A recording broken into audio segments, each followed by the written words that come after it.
And Sean, if you could please introduce yourself as a member of the ECHO team.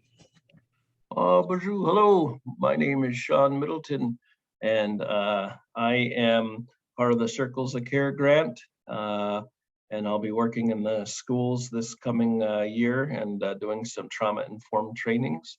I have a MSW, and I'm working on getting my licensure to do counseling. So very excited to be here. Good. Dr. Mason. Thank you. I am the Behavioral Health Director for NACC, and I'm Ojibwe, Three Fires Council from Thunder Bay, Canada, and happy to be here. Michelle. Hi, everybody. I'm Michelle Corcoran. I'm the nurse manager for the MAT program at NACC. Welcome. Nikki. I'm Nikki Jardina, the infectious disease nurse at NACC. Tina. My name's Tina. I am the HIV, the harm reduction supervisor at NACC. Very good. I'm Kari Rabi. I'm a family practice and addiction medicine physician here at NACC. Okay, we can go ahead and start our slides. Thank you. So as I said, this is the Midwest Tribal Echo. We are happy to have Mo Mike with us today to talk about harm reduction is traditional. Thanks. Okay, so this is our agenda. We thank you, Sean, for doing the prayer and land acknowledgement, Miigwech, and I'm doing the introductions and agenda and the Zoom guidelines. Tina will be doing the announcements for us. Again, Mo Mike will be doing our didactic.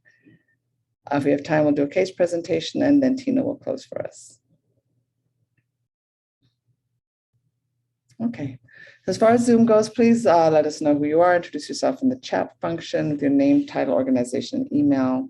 You can right-click on your name on the screen to rename it if you would like. We always appreciate when people leave their cameras on if they're able. We don't mind if you eat your lunch or are doing other things. It is just nice to see your faces and helps us to connect with you. We do ask that you keep your, you could do the next slide. We do ask if you could keep your self on mute when you're not speaking, because there's sometimes more noise than you realize can come from your microphone. If we do hear noise, we might mute you. Please don't take offense. You can use the chat or hand raise function for attention, and please note protected health information. And we turn it over to Tina for announcements. Hi, everyone.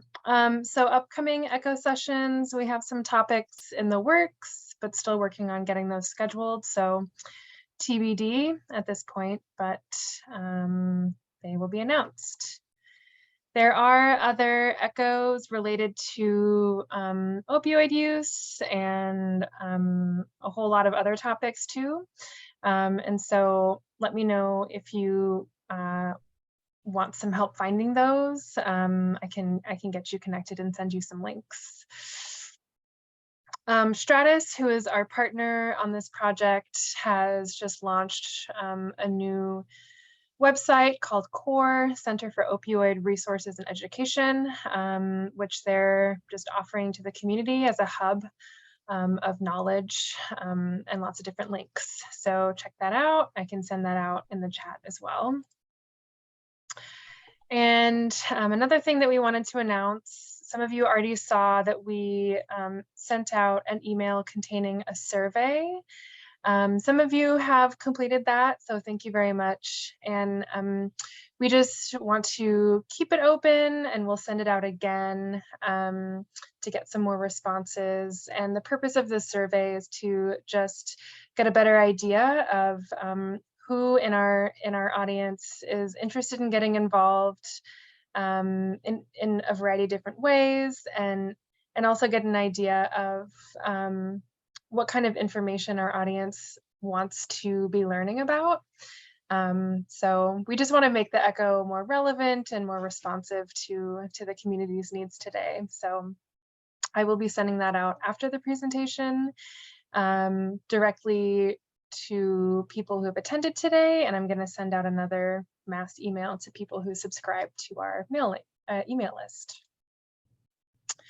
Case presentations, I don't believe we'll be having one today, but case presentations normally are real life clinical scenarios that present challenging and complex questions within our practices. And it's a great way for us to discuss those concerns or issues together and to learn. You're welcome and encouraged to send us a case presentation if there's something you wanted to bring to the table at this ECHO. So reach out to me in the chat, or you can send me an email. I'm sure many of you have received lots of emails from me, so you probably have my email somewhere in there. And continuing education credits are available for this session. You'll just have to complete the survey that I send out after the session today. So with that, I am going to hand it over to Mo.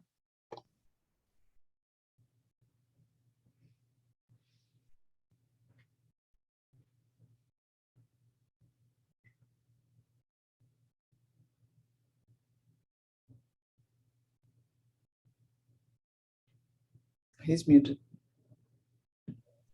All right, here I go. Hi, all. Okay, so a while back, I worked in Saskatchewan. Hi, fellow Canadian from Thunder Bay. I'm from Saskatchewan. I'm Cree. Doctor, yeah, I remember. I can't remember your name though. But anyways, so when I was out there, I came across this training that another outreach worker did, and it was pretty much harm reduction is traditional, and shared with us the many ways in which it was. And I have to agree. And so when I was coming up with this harm reduction is traditional, just the training, just about the 7 grandfather teachings, and about what harm reduction is, it was in response to the words that I heard spoken at a local meeting here, of the people that are unsheltered, of the people that use drugs, of the people that are sex workers, of the people that that are vulnerable. That's really what they are. They're vulnerable, regardless of what people think of them, because they're unsheltered. They don't have a place to wash up, change their clothes, all of that stuff. So they're always in a vulnerable state. And, so they're easy, easy for people like that want to exploit that vulnerability to come and do that. And so what the neighborhood sees, or what the people see, is that, and they don't actually see the people for who they are. They just see the drug dealers come, and they see the people who are buying sex come, and they don't like to see it. So they instead make up, use words that have negative connotations for the people that are vulnerable in the streets.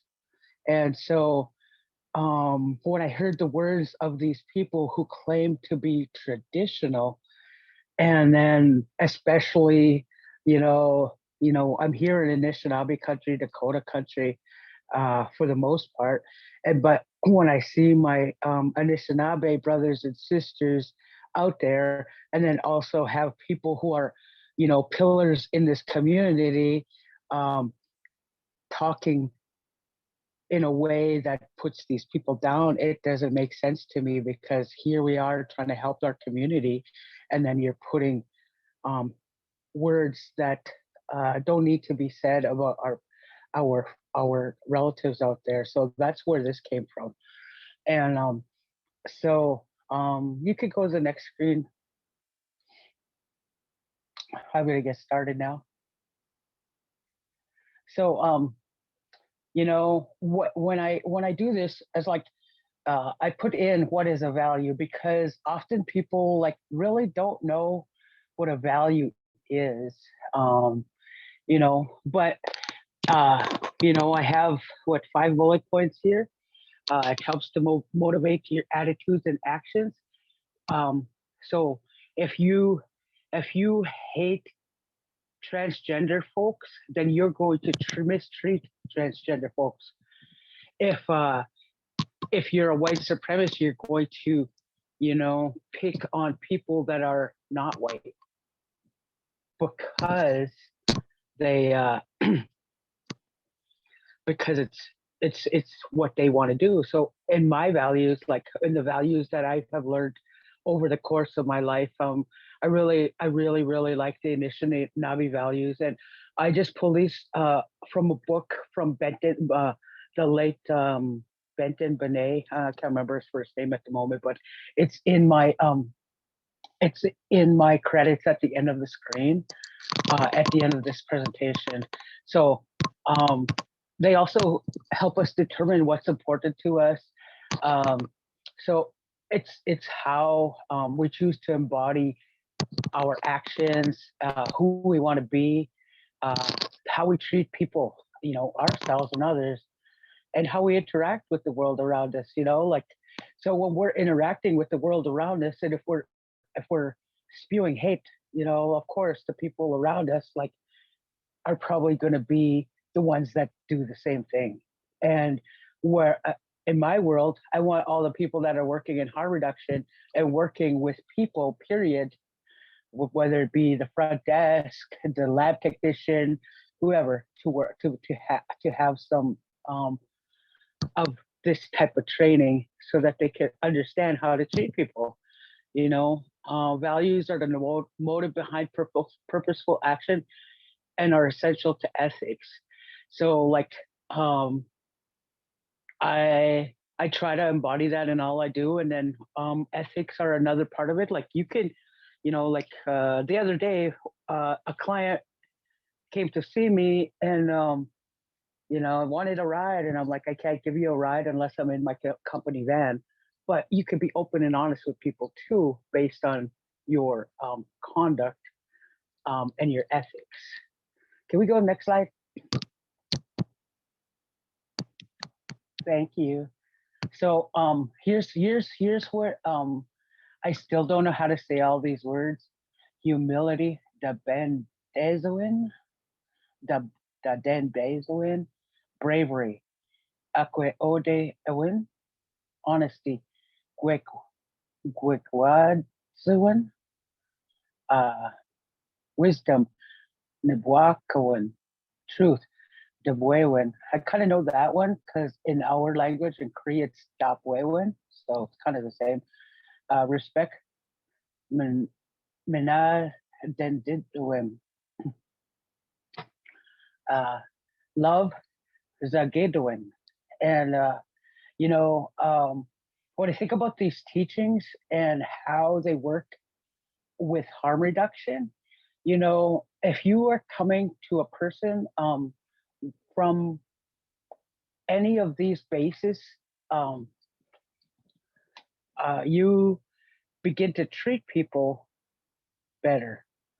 Because if you're coming at a person with humility, you're going to approach them in a way where you're not going to startle them, or you're going to be like respectful about them. There's so much things, and being brave is in honesty and truth. That's a hard one. That took me a long time to develop bravery. I mean, I was pretty honest, I was pretty truthful, but I never spoke it because I didn't have bravery. And so, but when I started to work on a lot of these things, I started to get wisdom. I learned how to respect another person and respect myself too. And loving other people is just like allowing them to be who they are, where they're at, but having a safe space for them to figure out who they are. Can we go to the next slide? Hello. Thank you, Tina. I'll go through each one of these at some point, but there they are.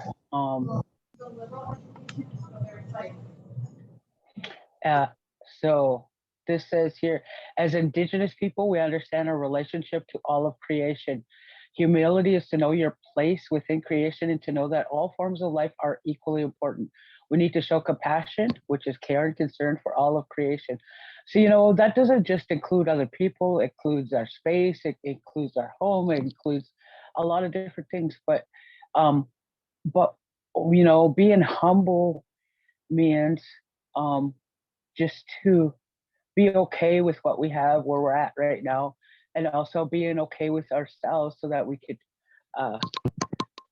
bring, be open to another person.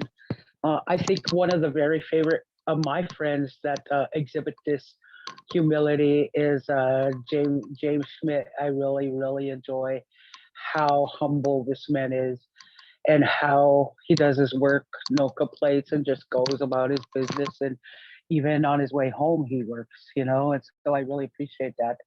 And he doesn't expect nothing from it except for to make sure that, there's no needles on the ground. There's a person, might need something that he has that's on the way home. So I really, really like that. Next one.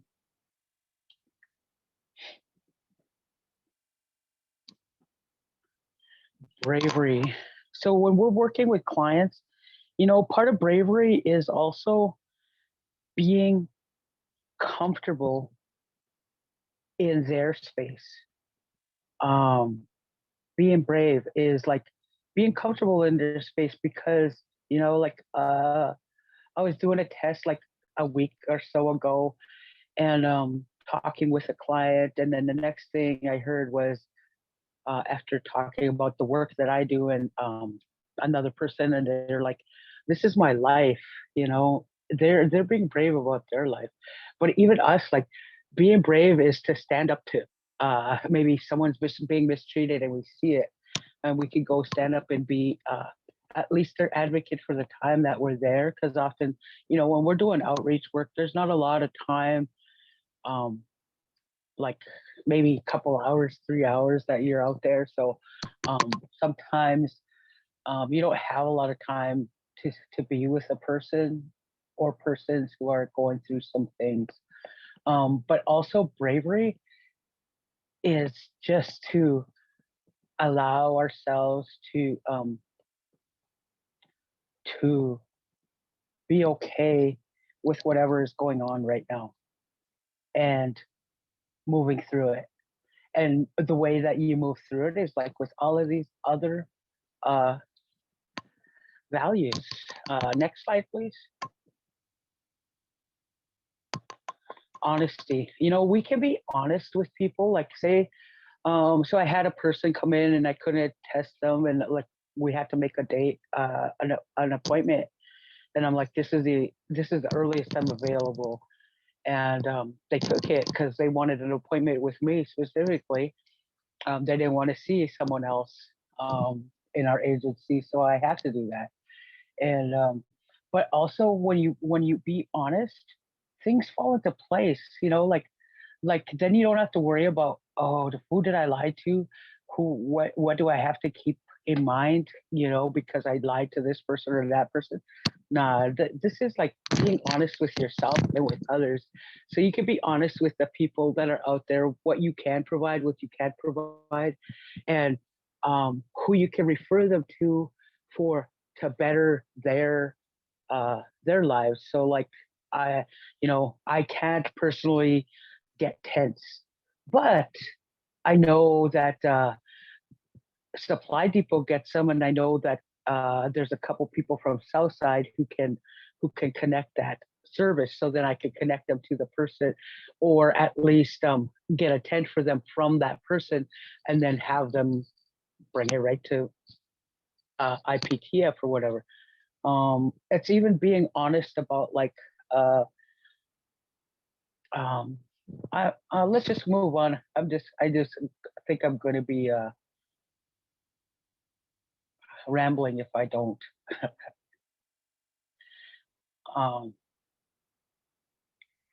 So I'm sorry, I keep getting these little alerts. So wisdom, when we're working on all these other ones, honesty, humility, respect, when we start to garner some wisdom about working with other people. So we know ourselves, and we know like when someone rubs us the wrong way, okay, we can't do it that way. Wisdom is like uh, a collection of our whole life, and the values that you develop are included in that wisdom. So like for me, wisdom is a product of following values and learning more about yourself, and really like being a whole person that that embodies this. And like these aren't the only things that I do, but it is definitely one. And the reason that we seek out the guidance of our elders, because they've been through a whole bunch of stuff. But some of the elderly in our world have not healed, and so sometimes getting something from them as far as wisdom is hard because they haven't figured it out yet. And that's a product for me of intergenerational trauma, which is something totally like, which I'm pretty sure all of us have endured in some way, but especially people who are descendants of the people who went to boarding schools. I went through a lot of trauma in my life, but I also gained a lot of wisdom because of that trauma, because I went through therapy. I did groups. I started working on my health. I started, there were so many things. And so wisdom is like something that is beautiful, and it helps us to treat our participants better, the people that we work with, because then we know, okay, if we're working in a trauma informed care, like that, from that point of view, then we know that we shouldn't be making stigmatizing comments, or even like, there's those little bit of like like sighing, or what else is there? There's so many different little like microaggressions that most people don't realize that they're doing, or because they've done it their whole life. But for me, I feel it, and a lot of people that are out there, they feel it too. So we got to think about that when we are thinking about that. So if we don't have a good idea of what a sex worker is and why they're doing it, and instead judging them for what they do, then take a step back and take a look at where your judgment comes from. Take a look at it.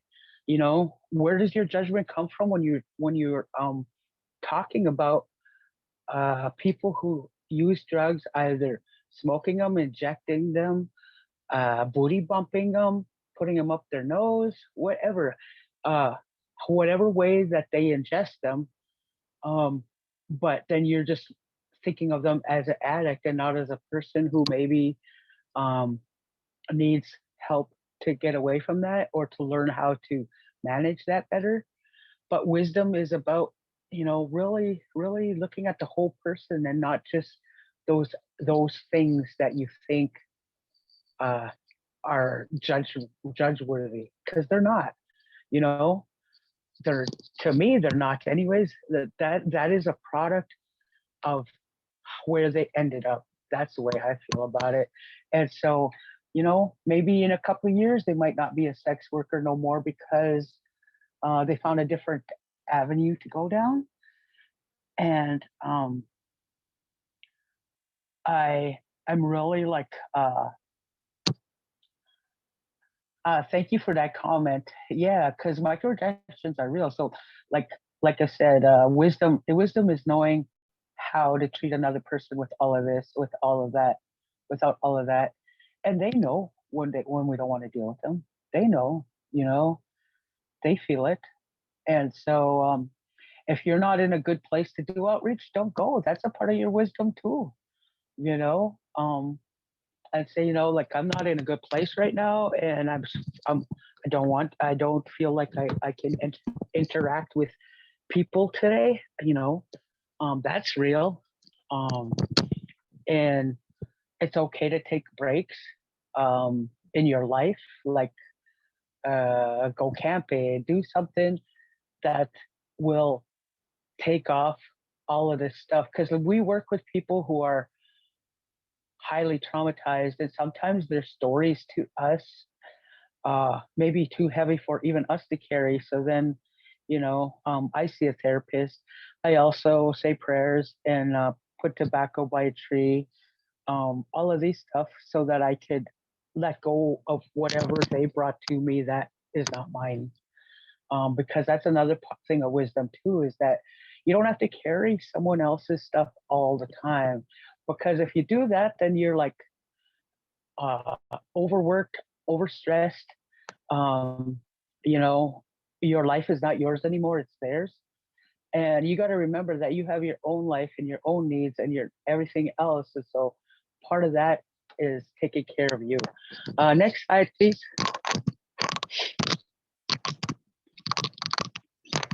All right, truth. So truth is to know all of these things, and he basically says what I've just said. Like all of these teachings go hand in hand. So wisdom, to have wisdom, you must demonstrate love, respect, bravery, honesty, humility, and truth. So you're not being honest with yourself if you use only one or two of these teachings, because they all build with one another.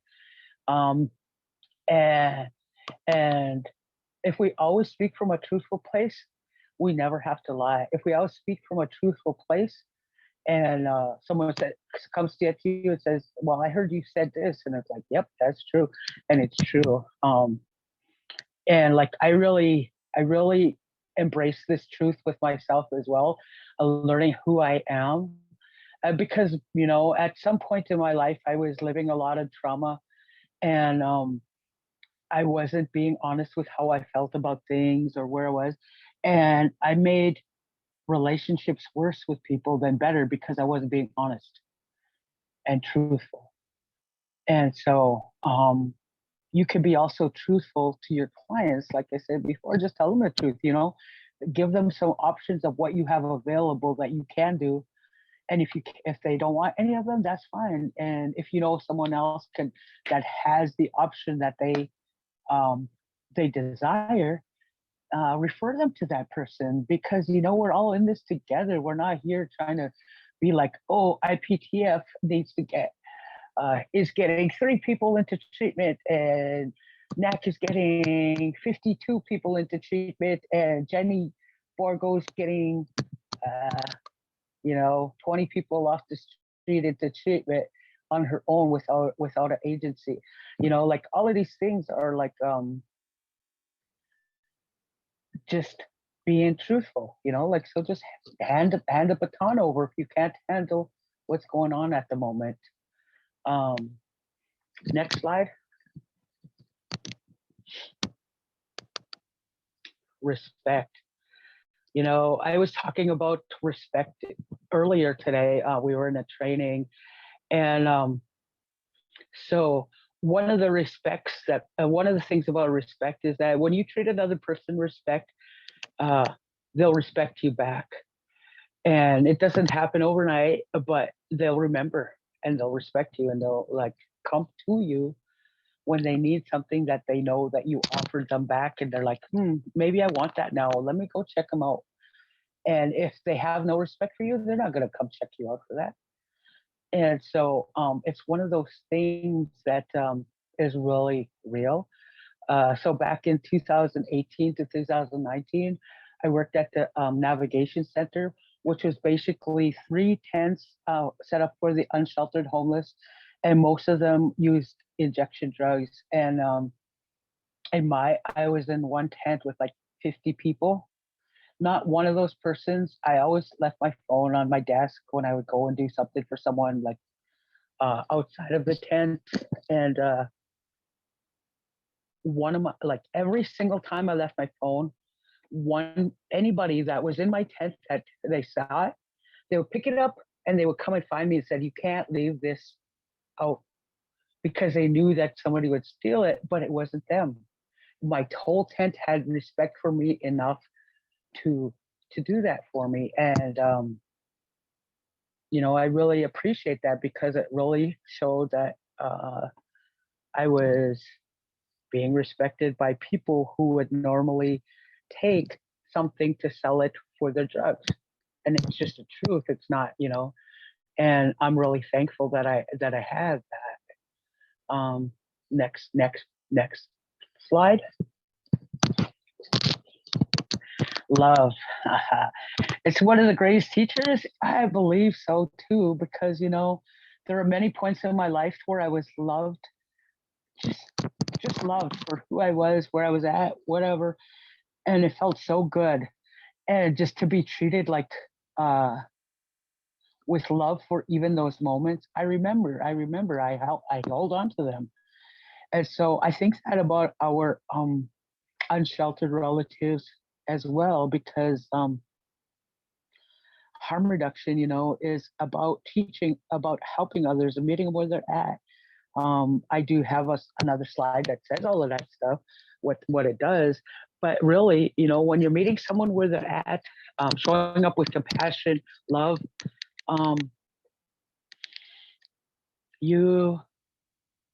those other teachings will come to you when you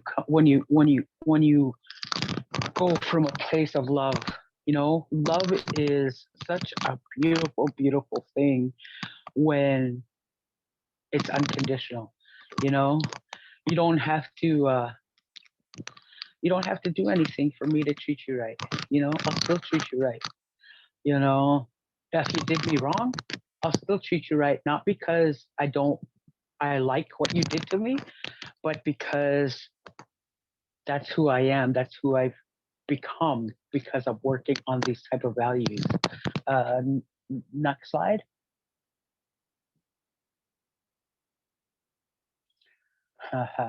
So this is a lie. This is the one.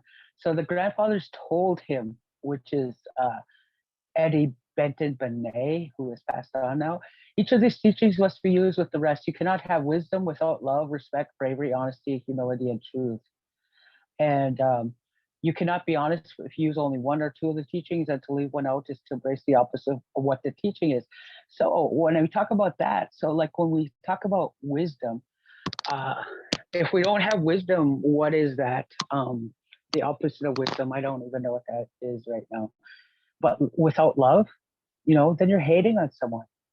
Without respect, you're just dissing them, you know, talking smack, telling them whatever, talking about them like they're not a person.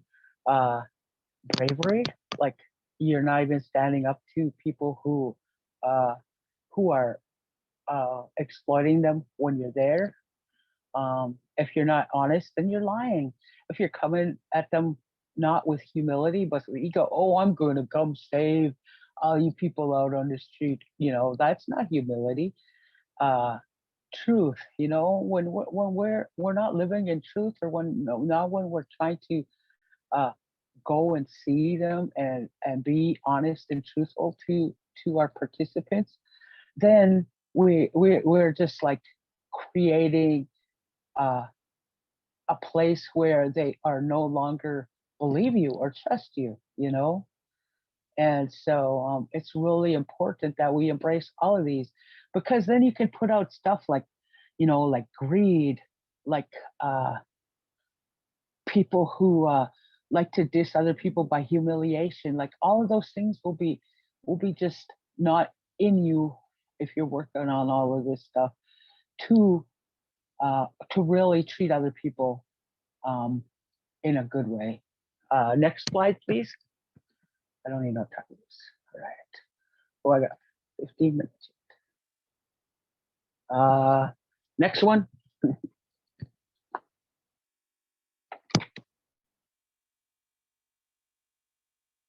So these are the principles of harm reduction. There's 4 on this side and 4 on the next side, and we have a few left. So when we're talking about the principles of harm reduction, like, so we accept that the illicit drug use is part of our world and choosing to minimize harmful effects rather than ignoring or condemning use. I'm reading them because so I could talk about it a little bit. So, like me and all the other outreach workers I know, we understand that that there's going to be illicit drug use, like, and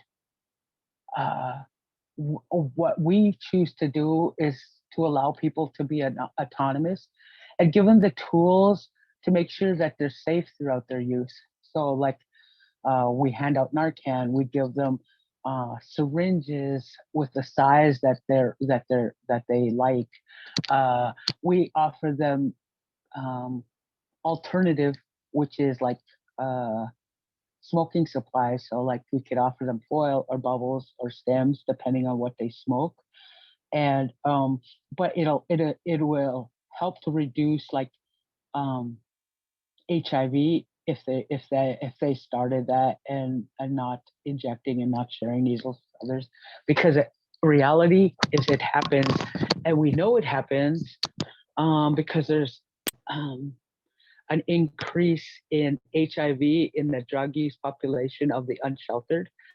And so it's through sharing needles and or sex in those areas. And so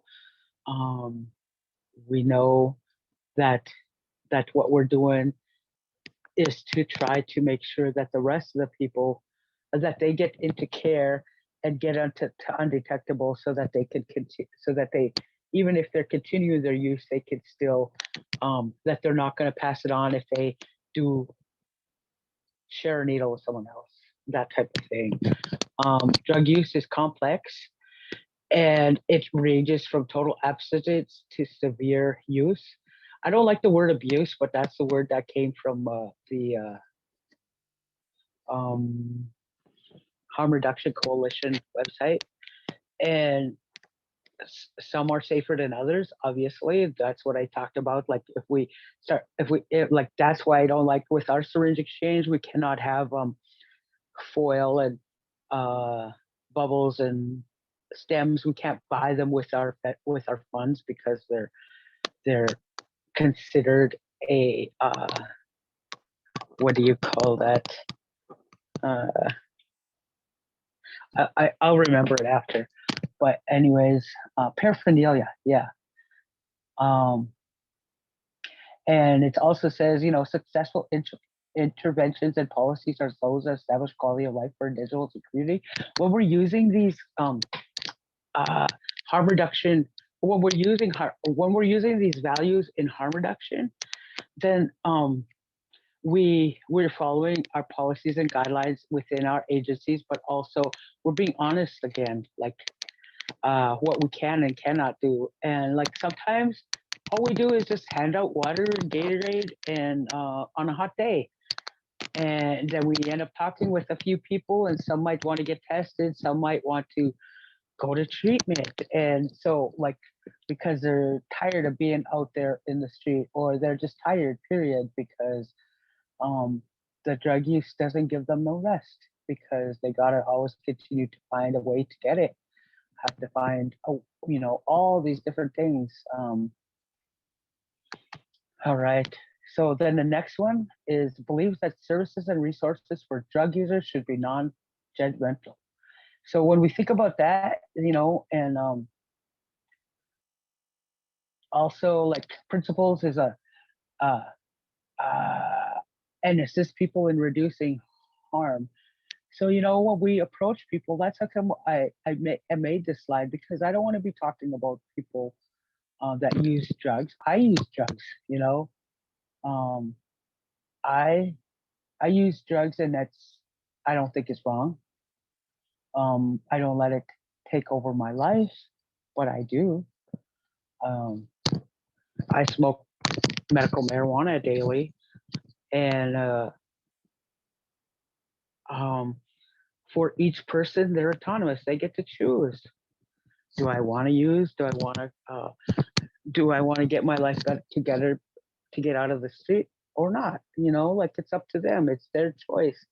And if they're okay, if they don't want to do that right now, that's their choice too. Maybe in the future they will. You know, we don't know. You could go to the next slide because I know we only have a few minutes left.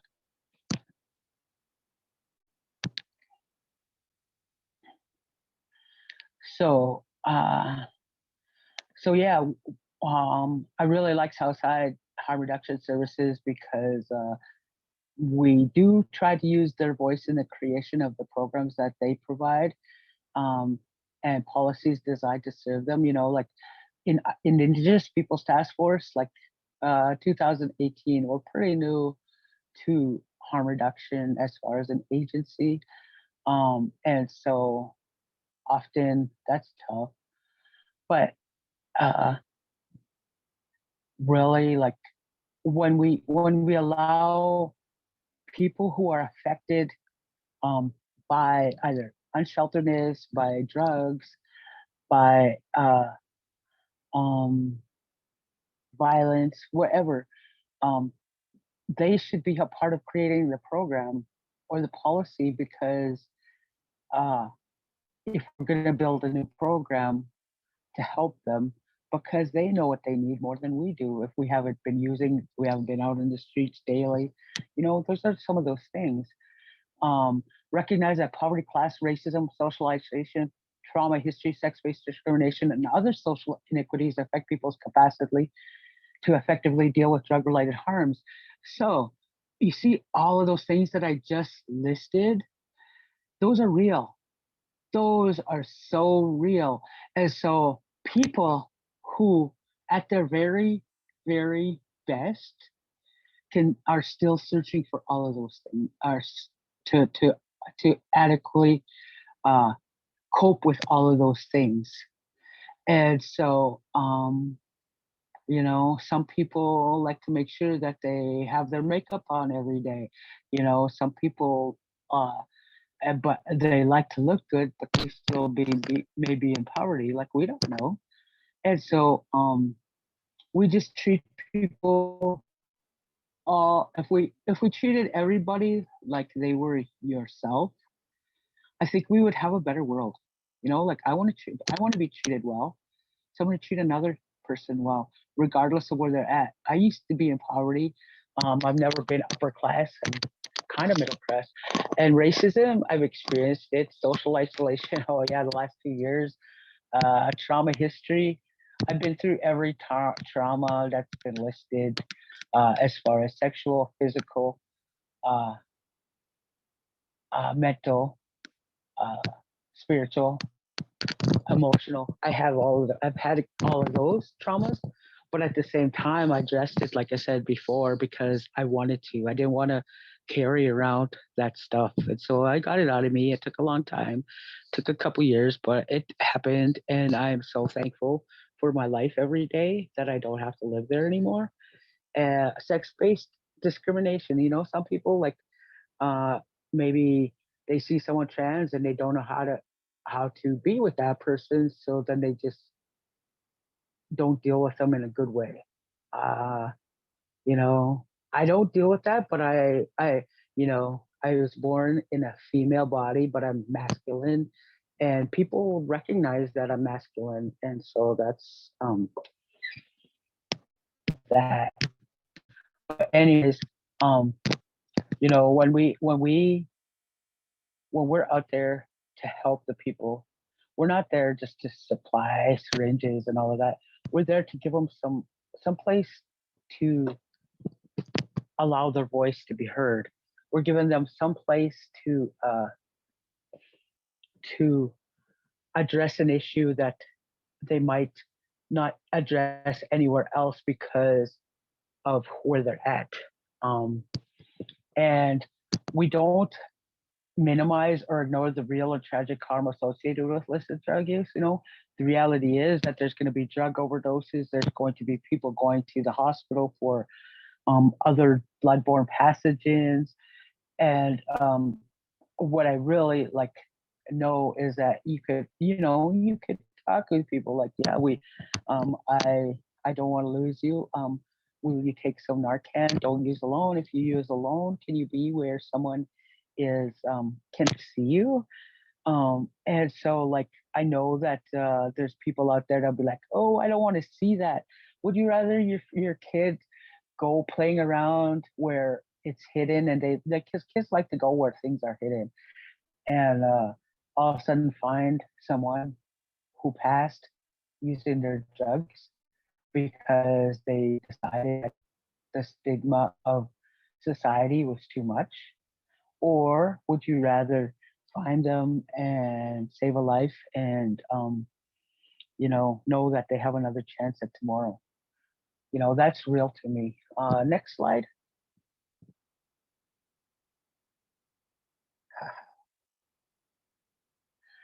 Shaka.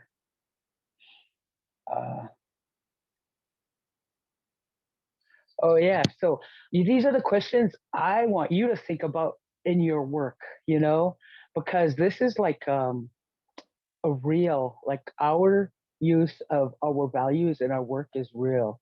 And when we approach someone in these good ways, um, you know, wherever they're at, even if they are highly volatile or like this, when we start to treat a person like a person, and like, can you bring your voice down so that I could hear you, so that I can help you?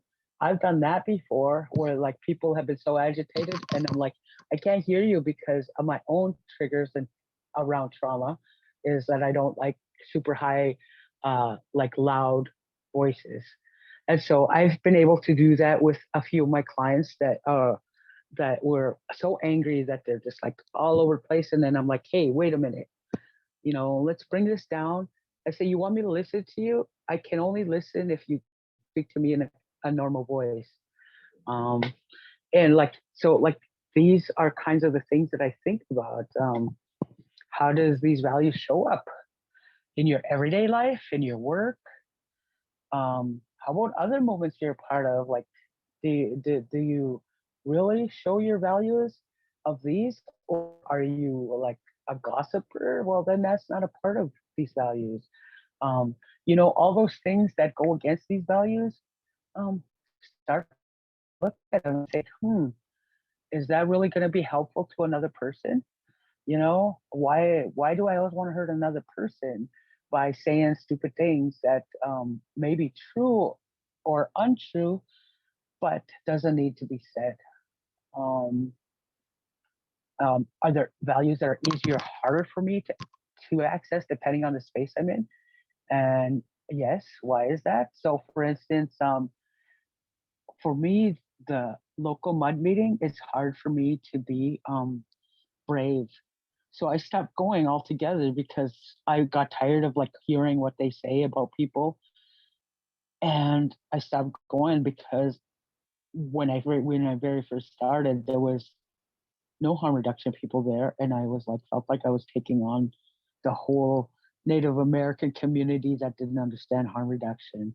So that's some of the things that I think about. What actions do I already take to live by them? So I do all of that. I do live by them daily, because otherwise, otherwise I start to use other things that create judgment, that create stigma, that create fear, that create so many of these things that we don't need to be taken into respect to the people out there. And that's what I know. And when we think about all of this, every single person out there to me is me.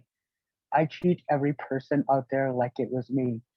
And it's made my work so much more simpler, so much more broader, so much more joy to me, especially when they come back to me and they say, hey, Mo, I'm off, like, I've been on methadone for 3 months now.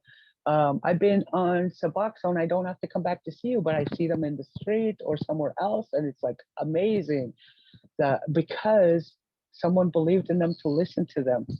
And it's people like you and me, and I'm really grateful for that, because it shows that people are really treating other people with respect in our world of work.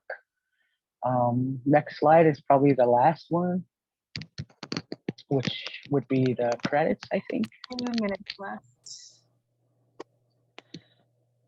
Yeah, so these are where I got the teachings from, basically. And the other stuff that I got was, I didn't put it on here, but was from the Harm Reduction Coalition. And the last slide, I think, is my Gina Skumpton. That's thank you in Cree. This is my email, so m@indigenouspeoplestf.org. I also have another one, which is mo.mike@Southside Harm Reduction Services or harmreduction.com .org .org. Yeah. And yeah, thank you for having me, Tina. I hope it was good. Yeah, thank you for joining us. I'm going to stop sharing. And I know we have a minute left, but if anyone who is able and wants to stay after, we can keep it open for questions or comments.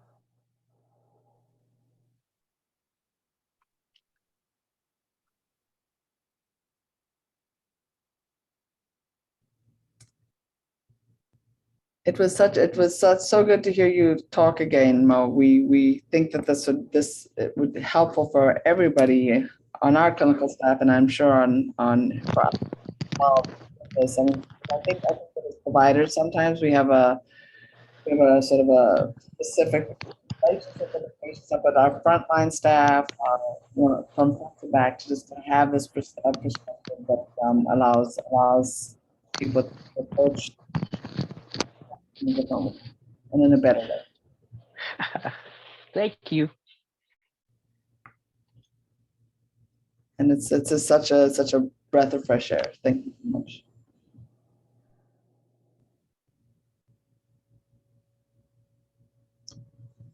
All right. Thank you so much. Thank you. So we're going to be respectful of time and close it today. We'll hope to see you all next time.